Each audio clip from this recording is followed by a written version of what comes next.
Happy Ramadan Kareem to all. Hey everyone, আসসালামু আলাইকুম, welcome back to my channel. আজকে আমি আপনাদের সঙ্গে শেয়ার করব বানানা প্যানকেক রেসিপি।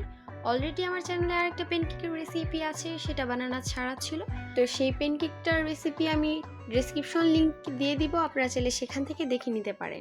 এই প্যানকেকটার রিকোয়েস্ট আমি অনেক পাচ্ছিলাম, সেটা আমার খালাতো বোনই। সো সে আমাকে প্রায় কমেন্টে জানায় যে আমি যেন একটা প্যানকেক রেসিপি আপলোড করি। সো অবশেষে প্যানকেকের রেসিপিটা চলে এলো। তাহলে চলুন দেখে নিই এই প্যানকেকটা আমি কিভাবে তৈরি করলাম।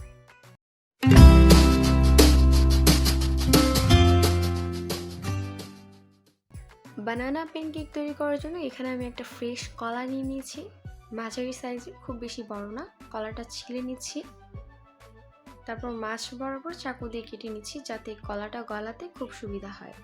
এখন আমি কাঁটা চামচের সাহায্যে কলাটা গলিয়ে নিচ্ছি। এটা হ্যান্ড হুইস্কের সাহায্যে কিন্তু করতে পারবেন না, কাঁটা চামচের সাহায্যে সুবিধা হবে। তারপর এখানে দিয়ে দিচ্ছি 1/3 কাপ পরিমাণ চিনি। এখন চিনিটার সঙ্গে এই কলাটা মিশিয়ে নিচ্ছি। খুব ভালোভাবে চিনির দানাগুলো গলিয়ে নিতে হবে।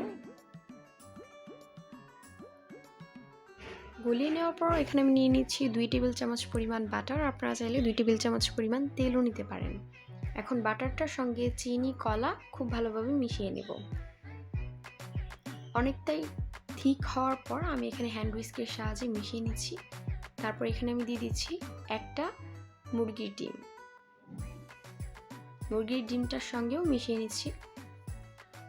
মিশিয়ে নেওয়ার পর এখানে আমি দিয়ে দিচ্ছি 2 টেবিল চামচ পরিমাণ গরুর দুধ। এটা জাল দেওয়া ছিল। তারপর দুধটার সঙ্গে সব মিশ্রণগুলো মিশিয়ে নিচ্ছি। দেন আমি এখানে দিয়ে দিচ্ছি 1 টেবিল চামচ পরিমাণ গুঁড়া দুধ। আপনারা চাইলে যে কোনো ব্র্যান্ডের গুঁড়া দুধ এখানে ইউজ করতে পারেন। গুঁড়া দুধটা মিশিয়ে নেওয়ার পর আমি এখানে দিয়ে দিচ্ছি 1/4 কাপ পরিমাণ ময়দা। আপনারা চাইলে এখানে আটাও ইউজ করতে পারেন। এখন এই পর্যায়ে আমি এখানে দিয়ে দিচ্ছি 1/2 table spoon baking powder. Baking powder অর্ধেকটা দিয়ে দিচ্ছি বেকিং সোডা। এখন খুব ভালোভাবে এটা মিশিয়ে নিচ্ছি। আপনারা চাইলে একটা সাইডে আধা ঘন্টার মতো রেখে দিতে পারেন। এই ক্ষেত্রে আধা ঘন্টা রেখে দিলে আপনার প্যানকেকটা অনেক ফ্লাফি হবে। আপনারা চাইলে আধা ঘন্টা নাও রাখতে পারেন, তবে আমি রেখে দিয়েছিলাম। এই ক্ষেত্রে আমার প্যানকেকটা অনেক ফুলবে। চুলায় একটা প্যান বসিয়ে দিয়েছি। এখন প্যানের উপর টিস্যুর সাহায্যে তেল মাখিয়ে নিচ্ছি। তারপর আমি একটা ছোট চামচের সাহায্যে ব্যাটারটা প্যানের উপর ঢেলে দিলাম। এখন একটা ঢাকনার সাহায্যে প্রায় 30 সেকেন্ডের মতো ঢেকে রাখবো যাতে প্যানকেকটা খুব ভালোভাবে ভিতরটা সিদ্ধ হয়। এখন অপর পাশটা চামচের সাহায্যে উল্টে দিলাম। এই প্যানকেকটা তৈরি করার সময় চুলার পাওয়ার যদি তাড়াহুড়ায় বাড়িয়ে দেন তাহলে কিন্তু সবগুলো প্যানকেক পুড়ে যাবে, আর সেটা খেতে একদমই বাজে হবে। সো এইভাবে আমি সবগুলো প্যানকেক তৈরি করে নেব।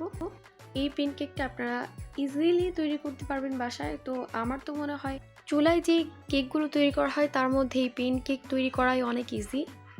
প্রথম প্যানকেকগুলো আমার একটু কম ফুলেছে, আর পরেরগুলো বেশ ভালোভাবেই ফুলেছে, কারণ প্রথমগুলো তৈরি করার সময় চুলার তাপটা মাঝারি থাকে এবং পরেরগুলো তৈরি করার সময় পুরোপুরি প্যানটা গরম হয়ে যায়। প্যানকেকগুলো একটার উপর একটা সাজিয়ে নিয়েছি, তার উপর দিয়ে দিচ্ছি চকলেট সিরাপ। এটা অপশনাল ছিল, একটু সৌন্দর্য দেখানোর জন্য আমি এখানে ডালিমগুলো ব্যবহার করেছি। আপনারা চাইলে এই প্যানকেকটার সঙ্গে বিভিন্ন ফ্রুটস, হানি, হুইপড ক্রিম, নাটিলা, পিনাট বাটার দিয়ে খেতে পারেন।